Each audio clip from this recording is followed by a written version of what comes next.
할렐루야. 오늘 하루도 주님의 은혜가 함께하기를 축원합니다. 그 주님과 함께 믿음의 말, 사랑의 말, 소망의 말을 하는 오늘 하루의 삶이 되시기를 바랍니다. 먼저 11장 27절입니다. 11장 27절. 이 말씀을 하실 때에 무리 중에서 한 여자가 음성을 높여 이르되 당신을 뵌 태와 당신을 먹인 젖이 복이 있나이다 하니. 사람들이 참 미련하기도 하고 어리석고 참 모순적인 것이, 우리가 주님의 말씀 믿습니다 라고 함에도 불구하고 주님이 이렇게 말씀하셨음을 불구하고 그것을 하지 마라 함에도 불구하고 하는 모습들. 근데 그것이 굉장히 잘하는 것처럼, 굉장히 이것이 영성 있는 것처럼, 이것이 굉장히 탁월한 선택인 것처럼 하는 경우가 있습니다. 마리아에 대한 찬가입니다. 무리 중에 한 여자가 음성을 높여 이릅니다. 왜 그러냐면 예수님 행하시는 놀라운 일과 역사, 그가 행하시는 이 귀한 사역들을 보니까 대단한 거예요. 우리도 그렇잖아요. 누군가 자녀들이 잘 되면요, 이제 동네 앞에다가 그걸 붙이잖아요.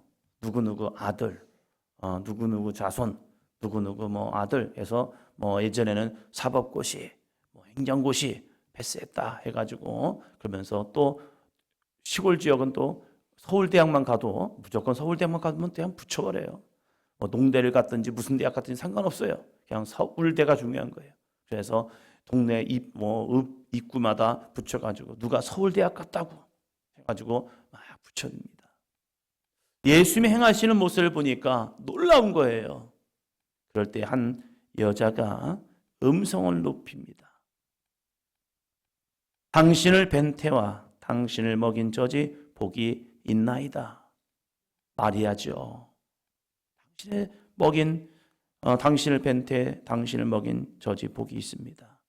예수님이 그 마리아에 대한 찬가를 싹 잘라버립니다. 하지 마세요. 왜요? 마리아, 이 성모 마리아 대단하죠. 쉬운 일 아니죠. 처녀의 몸을 통하여 메시아를 오는 것을 예비하는 것, 죽음을 각오한 행동이었죠.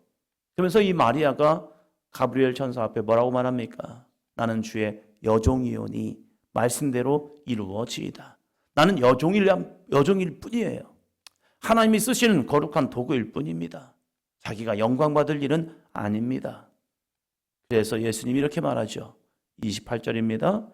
예수께서 이르시되 오히려 하나님의 말씀을 듣고 지키는 자가 복이 있느니라 하시니라. 아멘. 오히려 마리아를 찬가하는 이 여자에 향해서 아니야, 오히려 하나님의 말씀을 듣고 지키는 자가 복이 있느니라. 하나님의 말씀을 듣고 지킨다면 마리아보다 어쩌면 더 나아. 나를 뵌 태와 나를 먹인 젖이 복이 있는 것이 아니라 오늘도 하나님의 말씀을 듣고 지키는 자라면 마리아보다 더 나아. 할렐루야. 이 말씀이 가톨릭 교인들에게는 없을까? 이 말씀이 가톨릭 교인들에게는 읽지 않을까? 그런데 놀라운 것은요, 읽음에도 불구하고 이것은 아니야. 어디다가요? 그들의 머릿속에 집어넣는 겁니다. 읽음에도 불구하고 아니야. 우리는 성모 마리아는 중보자야.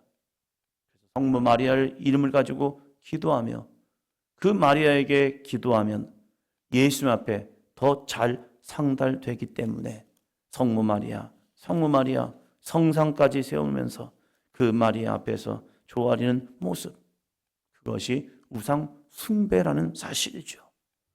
그럼 우리는 그렇지 않냐 이거예요. 우리는 하나님의 말씀이 있음에도 불구하고 그 말씀을 얼마나 믿고 그 말씀을 신뢰하고 그 말씀에 순종하냐 이거예요. 여러분, 구약과 신약의 모습, 특별히 이 복음서와 구약의 모습과 좀 다른 모습들이 나옵니다. 틀린 건 아니에요. 다른 모습들. 이 복음서에서 좀 많이 거론되는 사건이 있습니다. 9장 1절입니다. 9장 1절. 예수께서 12 제자를 불러 모으사 모든 귀신을 제어하며 병을 고치는 능력과 권위를 주시고 2절이요 하나님의 나라를 전파하며 앓는 자를 고치게 하려고 내보내시며. 아멘.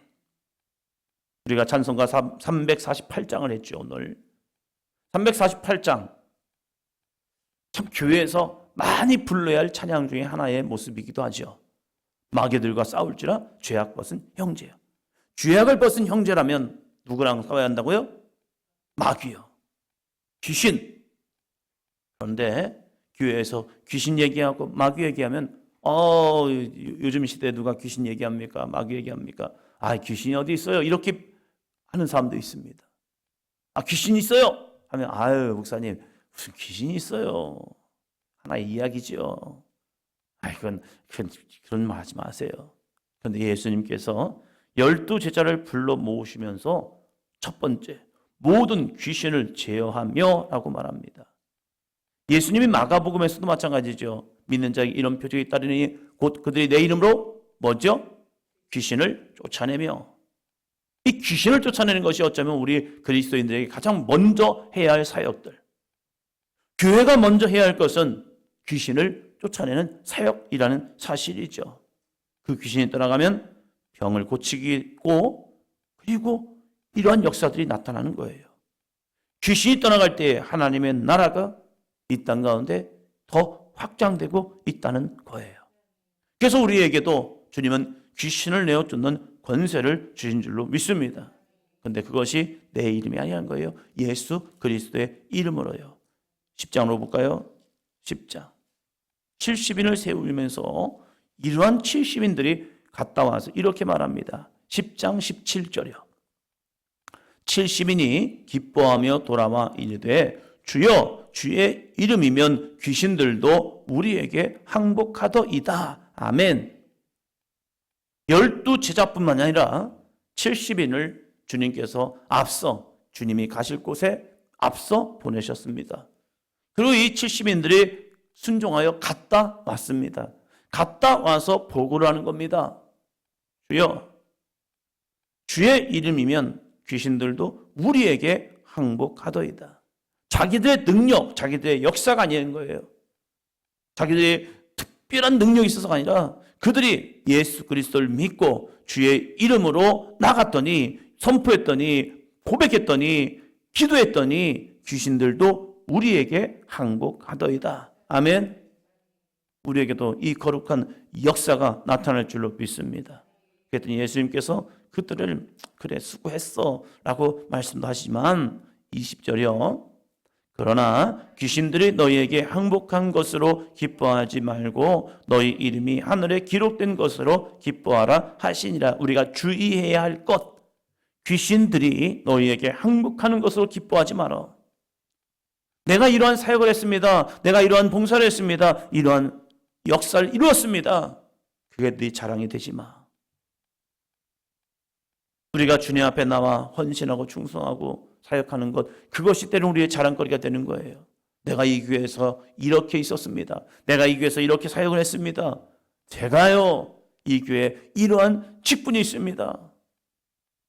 그것이 우리의 자랑거리가 되는 것이 얼마나 많은데요. 나의 자랑거리가 돼서 내가 이 교회에서 40년, 30년 목회했습니다. 좋은 거죠. 오래 하는 건 좋은 거예요. 제가 볼 때는. 근데 그것이 중요한 것이 아니라 더 중요한 것이 있다는 거예요. 너희 이름이 하늘에 기록된 것으로 기뻐하라. 내가 하나님의 백성, 천국 백성이 된 것으로 인해서 기뻐해. 그것이 구원받은 것을 기뻐해. 그리고 그 사역은 구원받은 사람에게 나타나는 하나의 일일 뿐이야. 너희들 통하여 내 이름으로 나갔더니 귀신이 떠나갔어. 그것 때문에 기뻐. 너무 즐거워. 그것이 너희들의 기쁨의 근원이 되지 말고 정말로 주 예수 그리스도를 통한 구원, 너희들을 통하여서 그 너희의 이름이 하늘에 기록된 것으로 기뻐하라. 그럼 여기서 우리가 쫓아내야 할 귀신은 어떤 것일까? 이게 중요하죠. 우리는 귀신 하면요, 나 아닌 다른 대상, 교회가 아닌 교회 밖의 대상, 이런 말들을 참 많이 합니다. 그런데 예수님의 사역을 보면요, 귀신을 밖에서도 쫓아내는 것도 있지만 회당 안에서 쫓아내는 것도 참 많아요. 회당 안, 지금으로 말하면 교회 아니죠.